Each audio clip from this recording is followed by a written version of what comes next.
think we're having an echo.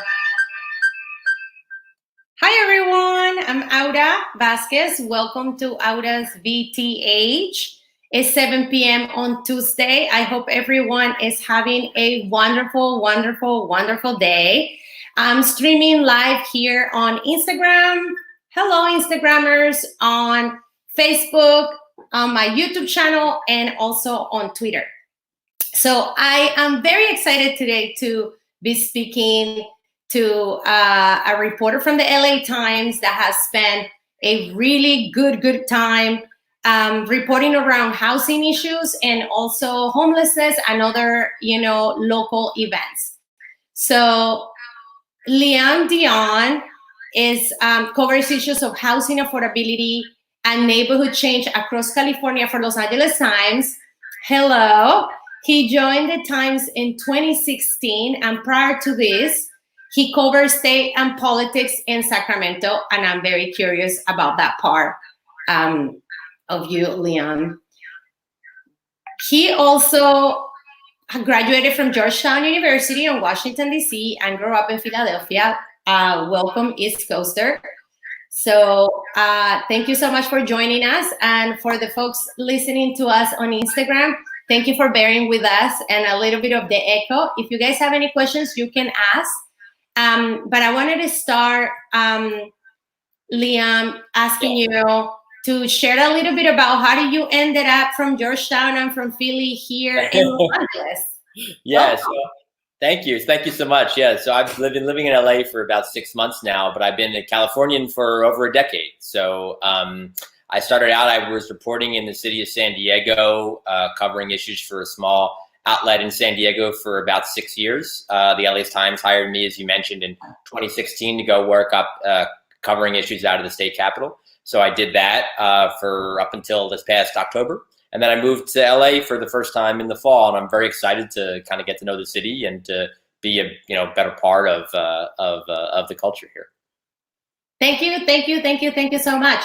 And I actually got to know you. I think you're having a little bit of an issue on your Instagram stream with the visual. Trying to turn the volume down on my phone, but yeah, okay.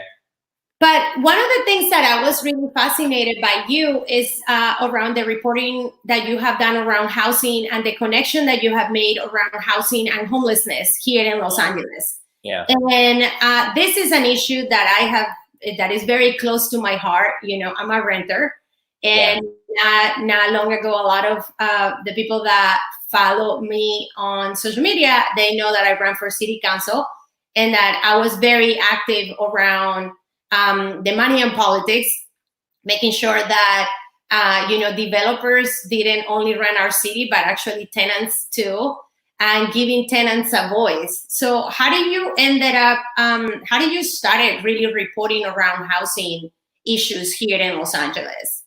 So it was interesting. When I started up in Sacramento with the Times in 2016, there was nobody that was covering housing policy at the state level. In the Sacramento Press Corps. And at the time, I was kind of looking for issues that I wanted to focus on in depth. And housing was obviously a huge problem, right, across the state. And so I wanted to make sure that I was covering that and letting people know sort of what was going on. So as a result, I'm sorry, is my stream good or not? No, I think I lost you on Instagram, but I think I'm trying something else. Okay, hold on. Let me try to put no big deal. Yeah. Yeah, I think you got kicked out of the of the stream. Let's see. Maybe I can try this again. Sorry.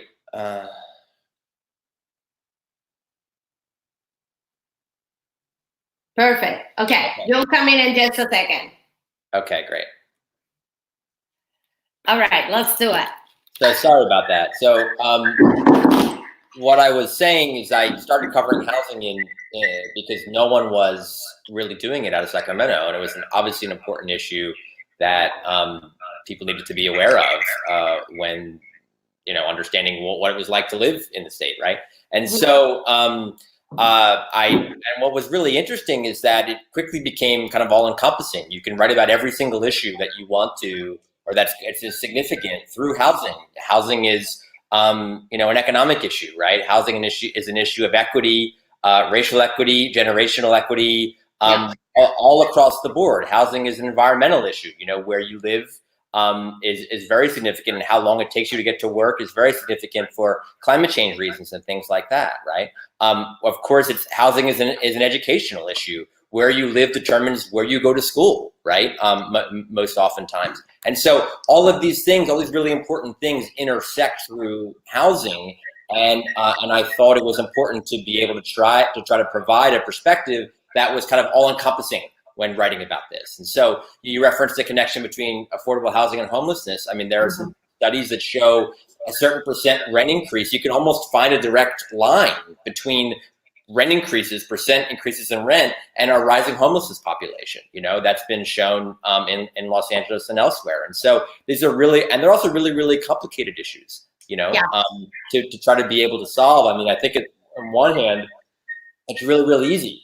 We need a lot more housing for people to be able to live in. There's a shortage of available homes. That's a key driver of the affordability problems in the state. But beyond that kind of very macro sort of solution, how you actually effectuate that in a way that is equitable is a very, very hard question to answer when many, many people have interests in the housing space. And this is such a fascinating topic that you're bridging. And as someone that has worked on environmental issues for many years, I also saw the correlation around sustainability and where we live and how long we live or how close to pollution we live. And if I can just ask you to maybe lower your the volume of your phone so that folks on Instagram not getting that much echo. Yeah. But I think what's in the minds of hearts of a lot of Angelinos right now is the issue around homelessness.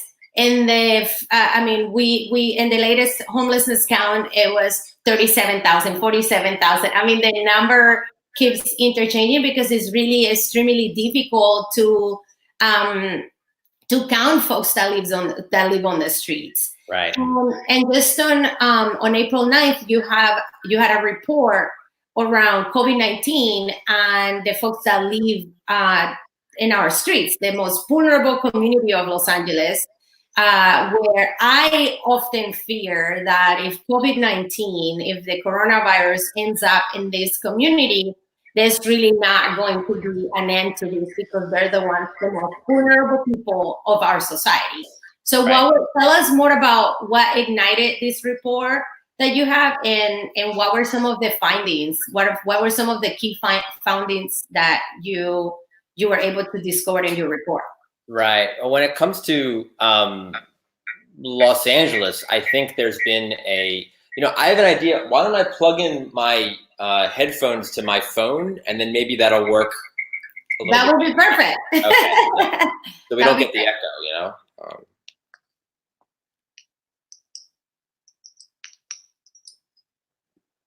So let's see if this is a little better.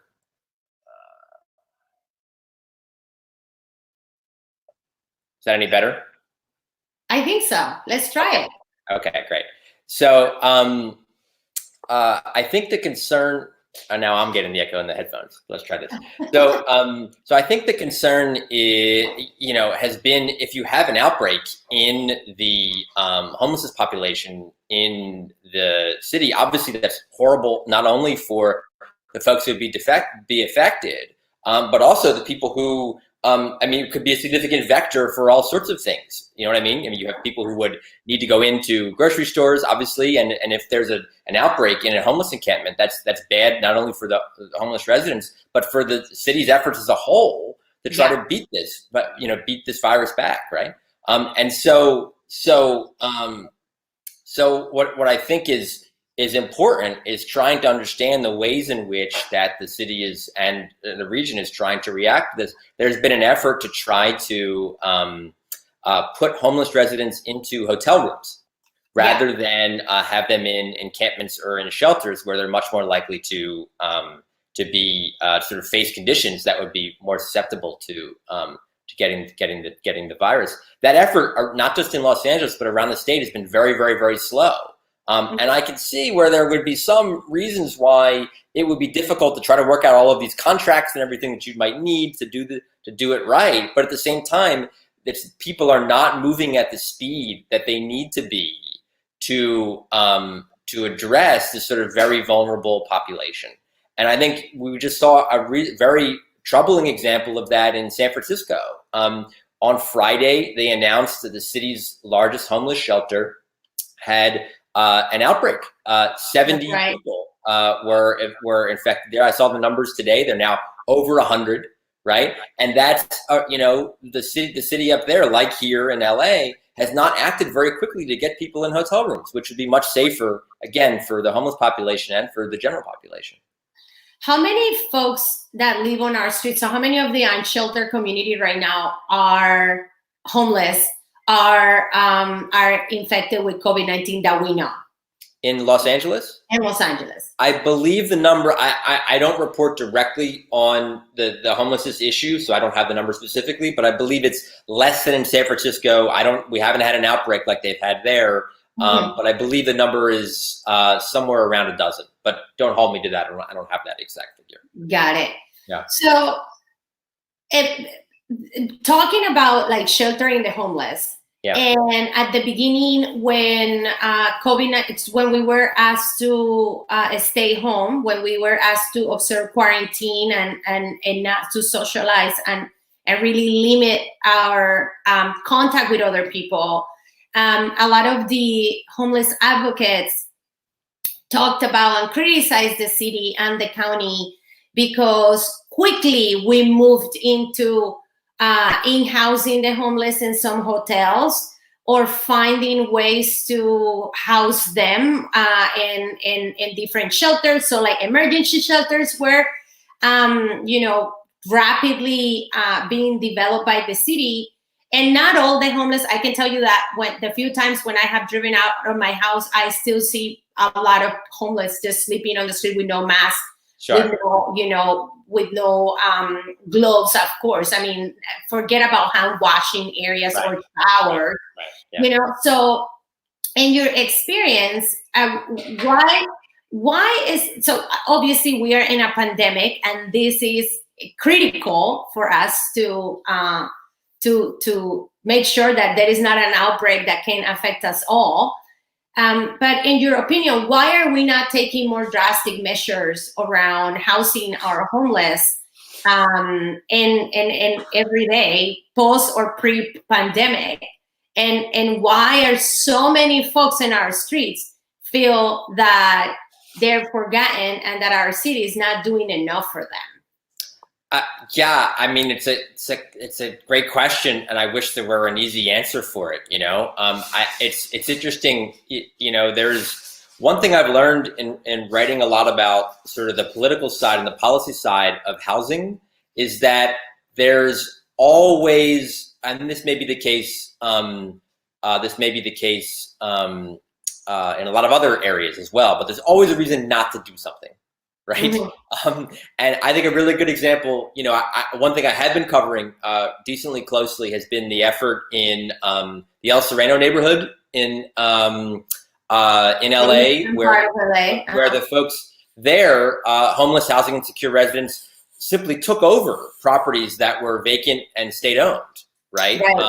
Caltrans properties. And, on the one hand, they make a very compelling argument. Why should we have vacant state-owned property when we have a homelessness crisis at all, right? And especially now when we have a homelessness crisis that requires, and a medical crisis that requires people, to shelter in a house, right? That's what all the experts say you have to do. And so that's a very compelling argument. And the folks who have moved into those places, are now in a place where they don't have to be outside. That being said, there's some decent evidence that those houses are not really safe for people. Mm-hmm. There could be mold in them.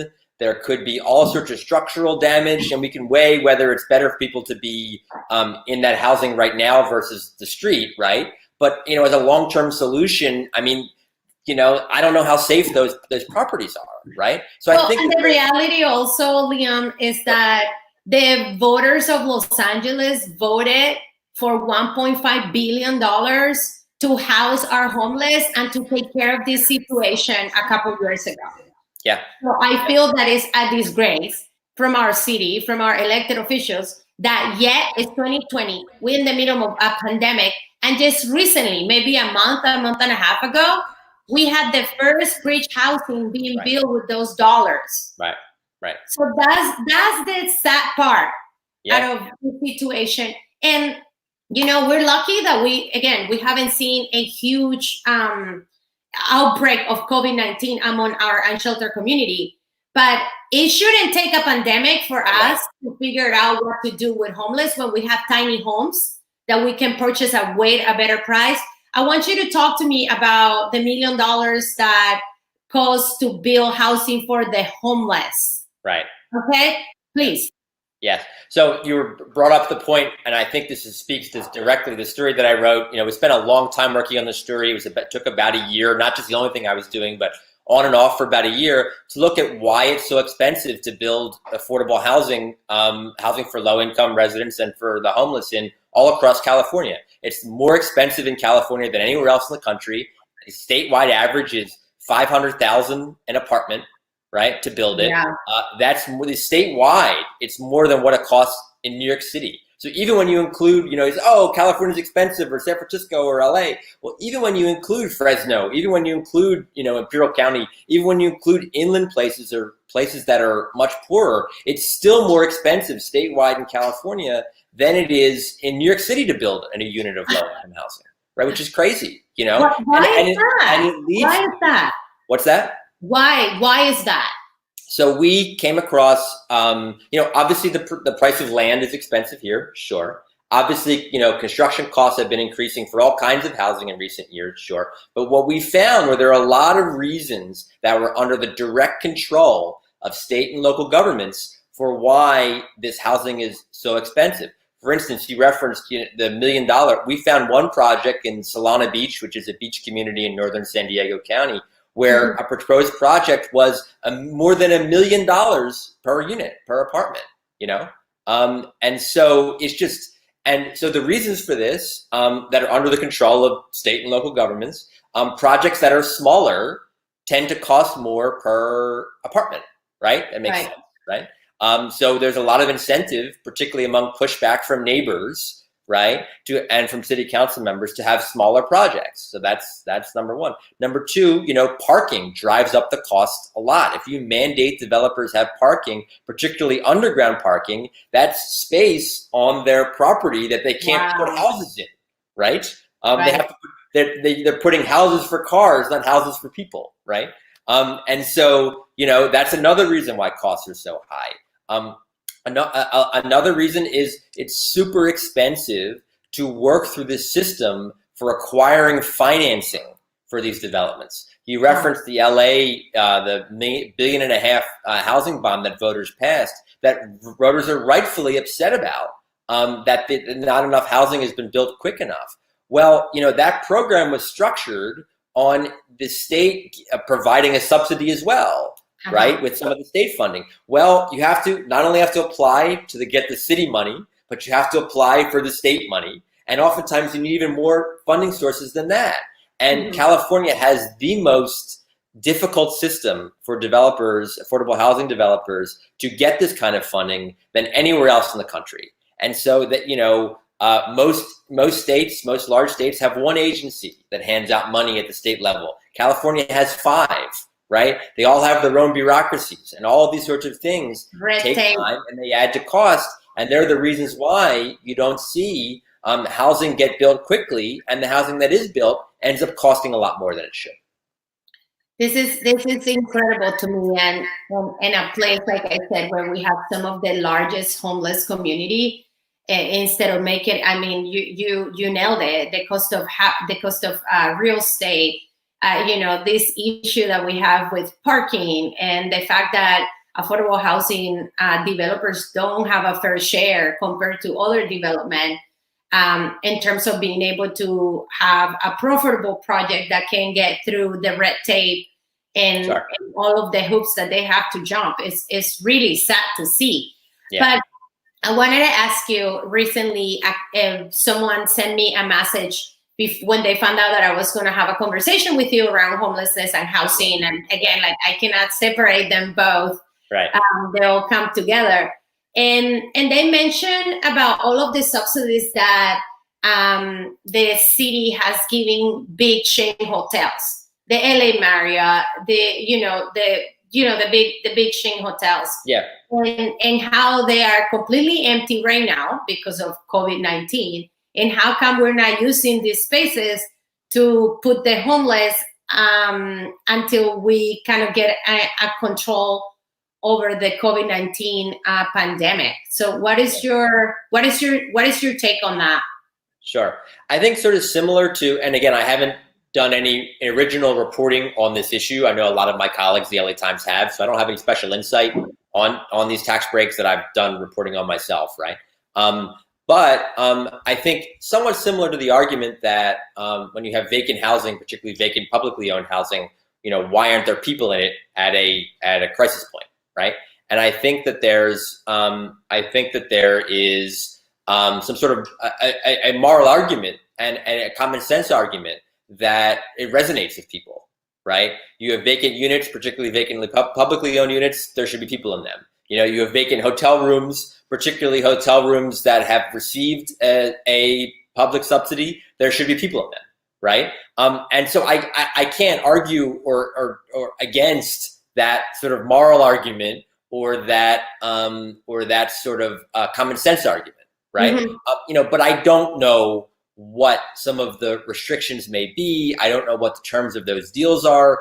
I know that, is it worth, if there is a contract, and this is hypothetical, I don't know, but if there is a contract that, and the city were to try to take over that hotel downtown, whichever it is, the high rise downtown, and then, physically try to put people in there, and then they're blocked by the police, or they're blocked by, or it gets done, and then later on there's $100 million lawsuit. Is it worth it?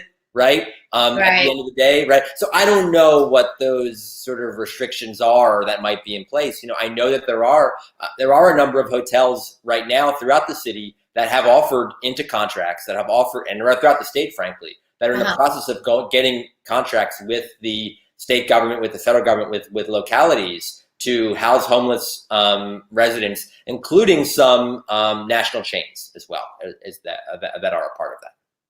Yeah, and I just want to return a little bit on the topic of housing, because I can foresee that after this pandemic is over and after they lift up the quarantine. Yeah.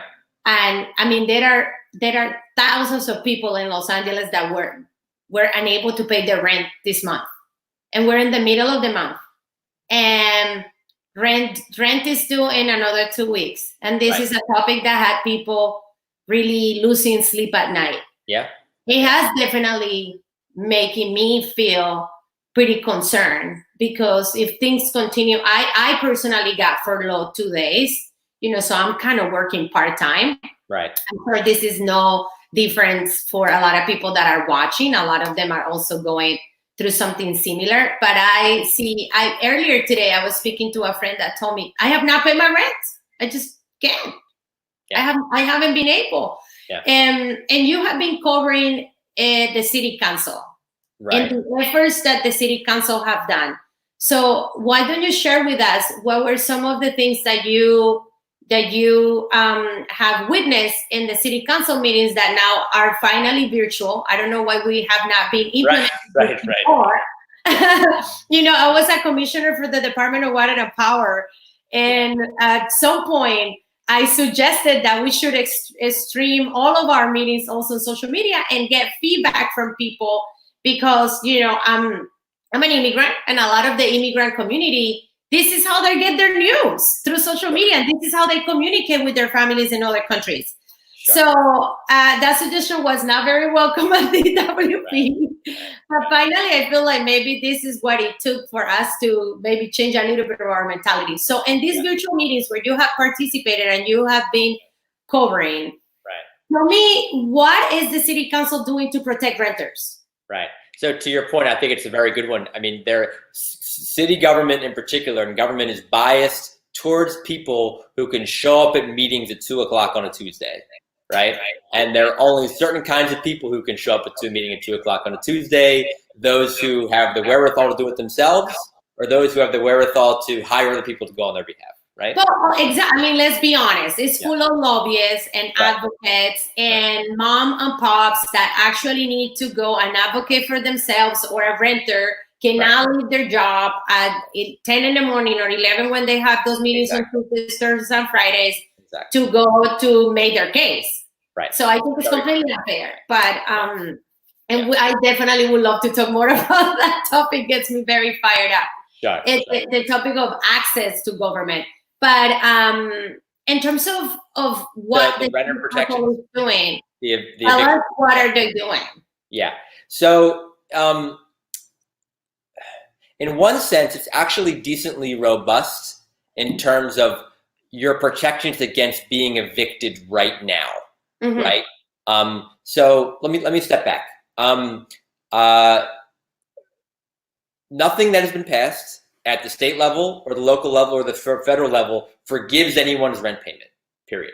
Like all rent through all these policies that have been passed is still owed, right? Under all of these rules. So that's one thing. So either you have to pay it now or you have to pay it sometime in the future. There's been no formal rent forgiveness program that's been passed at any level. Right. So right now or later, people are gonna have to pay the rent. That's right. That's right. And that's really important to know, because you could still get worried about being ultimately getting evicted as a result of not paying that rent at some point. Even rent that you missed in April, right? That's still on the table. Or potential other penalties from not paying rent, let alone a uncomfortable interaction with your landlord, right? Or a series of uncomfortable interactions with your landlord, number one. Number two, people, and I do want to speak sort of in essence for the landlords quickly for a moment. Landlords have bills to pay, they have maintenance to pay, they have mortgages to pay, and if a tenant loses their job and then can't pay the rent, and then the landlord can't pay their mortgage, then everyone loses, right? There's no winner in that scenario, And so there's another thing that's been lacking, both at the federal, state, and local level, has been any sort of robust subsidy program for people to help pay their housing costs, whether it is mortgages, whether it is rent, right? And that's a real issue because, everyone's getting a stimulus check, I guess, but in Los Angeles, that money is not going to go very far to help you pay rent, and only once, let alone for, what you would need going forward, right? Yeah, definitely not. At the state level, though, when the state of emergency started, some of the first protections or support was around for homeowners, for people that have mortgages.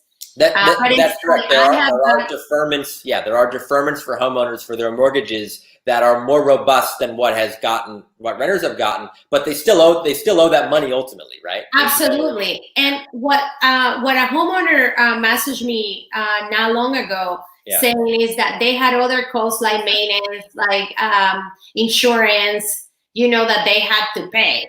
Right. So I mean, this is not an easy situation all around, and that's why, for example, coalitions like the Healthy LA are advocating for tenants, but also for everyone too, because this is not just something that is affecting tenants or landlords. This is affecting people that own restaurants. These are people that, my favorite print shop is been closed for the past 6 weeks. I don't even understand how they're surviving, all of the employees. And as you see, there's so many people that are unemployed right now. Right. But back to the question around renters and what the city council is doing. So if you are a renter in the city of LA and you do not pay your rent during this state of emergency period, so for April and for May, at least at this point, you will have at least a year to pay back that back rent, or no, I'm sorry, within a year of that state of emergency ending, to pay back whatever you may owe, without the threat of being evicted, right? Mm-hmm.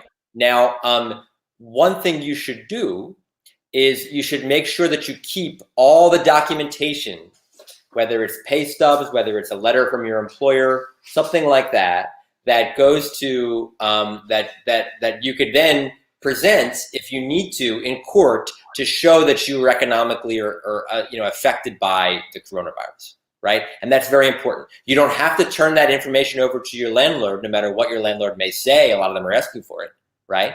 But you may have to use that documentation as a defense in court, right? Right. And so, part of this issue is that it's very, very hard to understand exactly what these rules are, and no one wants. I mean, even right now, even though the courts are closed, eviction courts are closed, a landlord could still slap an eviction notice on your door, and they're allowed to do that, right? And so, even though you couldn't get evicted right now because of all the protections that are in place, you could still face that. And I think a lot of people who don't know the rules, because it's really hard to know the rules. It took me. It's my job. It took me 2-3 days to figure it all out, right? To be in a way that I can report it to everybody.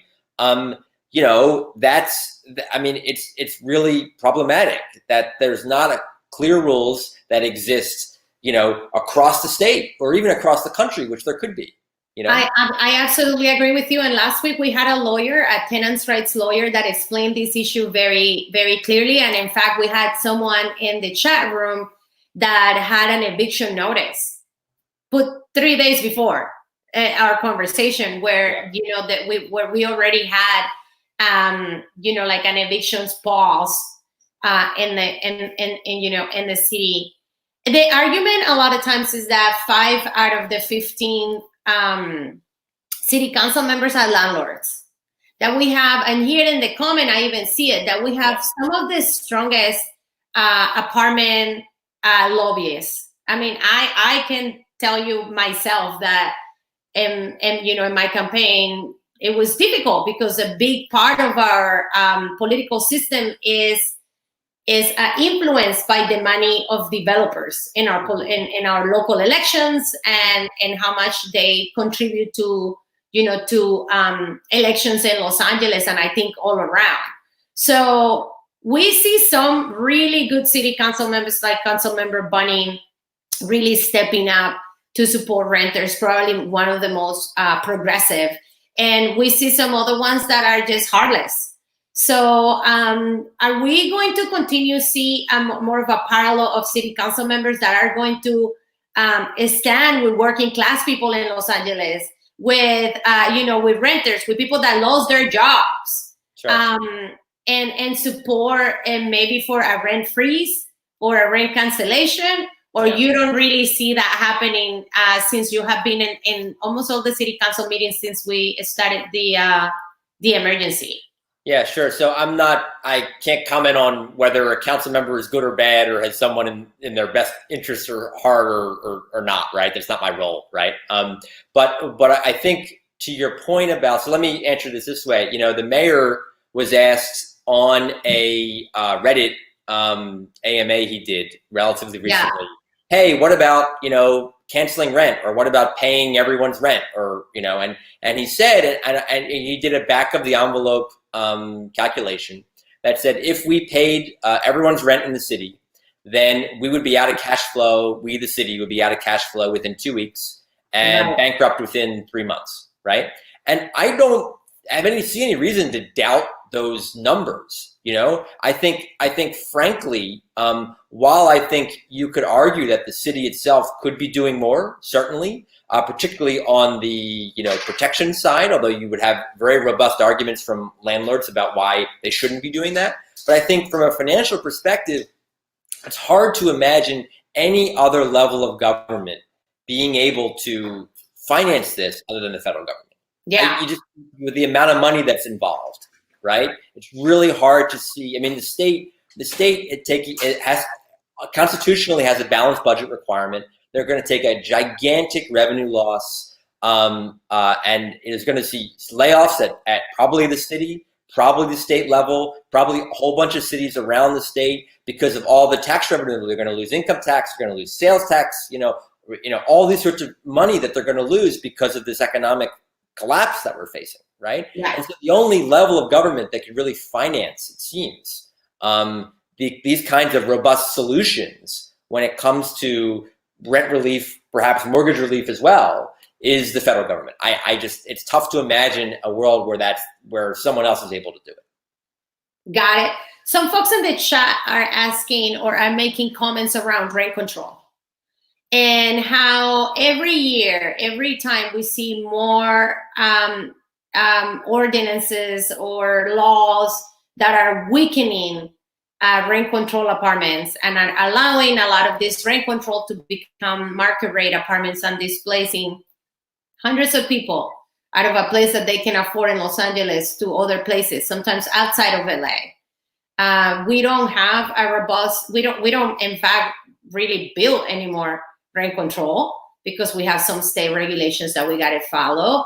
So, and I also heard the argument from some tenant rights lawyers and advocates that actually this pandemic is the perfect time for developers to purchase rent control units, apartments, and turning them later into, market rate. Yeah. What is your understanding, or just tell us a little bit about what is your reporting around rent control? Where like in my area, for example, there's a lot of people, older people actually, that live in rent control apartments. Yeah. So I covered the 2018 statewide campaign.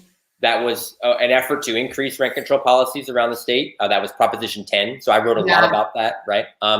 And so, as you referenced, there's a state law that says that cities cannot implement their own rent control policies beyond what sort of they already had in place when this law was passed. It's called Costa-Hawkins in 1995, right?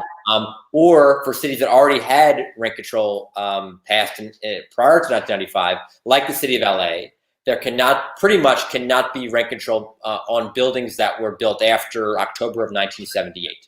Right. Mm-hmm. Now, you still have, over 600,000 apartments in LA are subject to rent control. So the vast majority of them are in fact rent control apartments are.